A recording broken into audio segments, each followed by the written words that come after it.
আনিছো এই ফটোখন মাউতে গম পায় যে মই জোৰ কৰি আনিছো।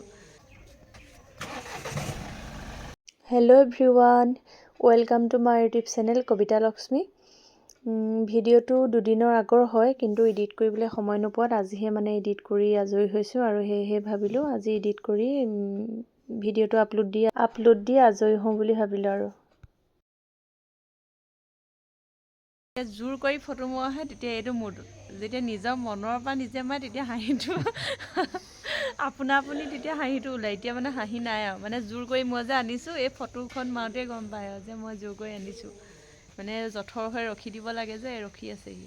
এইফালে হাঁহ অকণ ফুলজোপা কাঁইট বুলি নামায়, ফুলজোপা কাঁইটৰ কাম কৰক, আমি আলফুলে ধৰিলে আমাকতো নিবিন্ধে। ইমান ধুনীয়া এটা ভেলাঘৰৰ ভিতৰত আমি আছোঁ। আমি আহিলোঁ আমাৰ পেহী ঘৰলৈ, কলাবাৰী আহিলোঁ আজি। পেহী ঘৰলৈ আহিলোঁ, তাতে ইমান ধুনীয়াকৈ এইটো ভেলাঘৰ বনাই থোৱা আছিলে, তাত অকণমান ফটো উঠিলোঁ। আজি বহুত দিনৰ মূৰত এনেকৈ অকণমান দীঘলীয়া যাত্ৰাত ওলাইছোঁ। গাড়ীখন মানে বহুত দিন নাছিলে, এখন গাড়ী কালি পালেহি। সেয়েহে এই দীঘলীয়া যাত্ৰাত ওলাইছোঁ।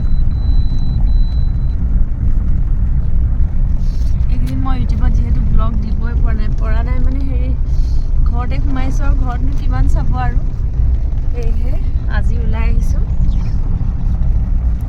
আজি বোলো ব্লগ এটা আৰম্ভ কৰোঁ। ইমানে চৰ্দি লাগিছে আৰু চৰ্দি মানে এনেকুৱাকৈ লাগিছে, মোৰো লাগিলে, মানুহজনৰো লাগিলে, ছোৱালীও লাগিলে, এটা পিছত এটা মানে পূৰা চৰ্দি হৈ গ'ল। পূৰা মানে নাক উজাই থাকিবলগীয়া হৈছে আৰু দেহাই উজাই দেখা চালি।